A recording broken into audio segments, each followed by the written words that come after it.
Bonjour à tous, l'indice CAC 40 termine la séance sur une note négative. Parmi les valeurs qui se sont distinguées ce jeudi, on retrouve Sanofi. Le laboratoire pharmaceutique ambitionne de devenir un leader dans le domaine de l'immunologie. Sous l'impulsion des lancements récents ou à venir d'actifs pharmaceutiques qui augmenteront de plus de 10 milliards d'euros le chiffre d'affaires annuel d'ici à 2030, couplé à la solide croissance du Dupixent et des vaccins.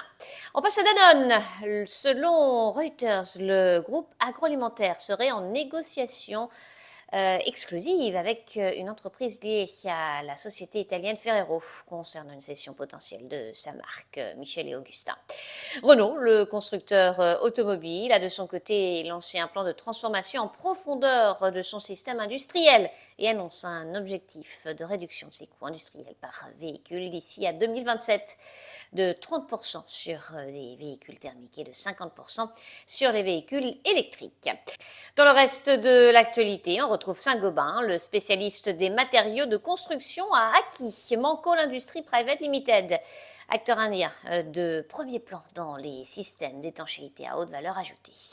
Air France KLM, la compagnie aérienne, a été pénalisée par une dégradation de recommandations de la part d'un analyste. Et puis Ipsen, le laboratoire pharmaceutique, anticipe pour 2027 une marge opérationnelle des activités de moins 32% des ventes. Par ailleurs, le groupe et Genfit ont annoncé que les autorités américaines ont accepté le dépôt du dossier de demande d'autorisation du médicament expérimental Elafibranor.